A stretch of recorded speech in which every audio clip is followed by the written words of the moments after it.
short introduction of yourself? Okay, my name is Kobe. I have been staying here for 3 months. I'm from Japan. How long have you been taking the Challenger program?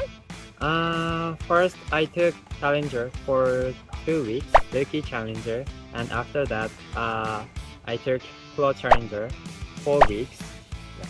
Can you give some tips or strategies that you've learned on your own on how you improve your English skills?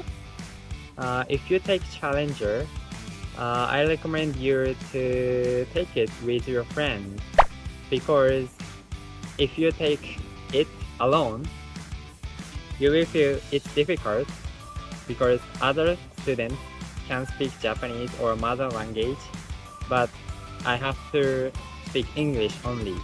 In that situation, it will be difficult to keep your motivation.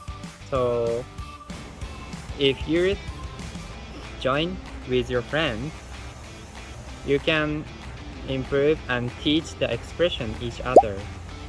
So join the Challenger with your friends.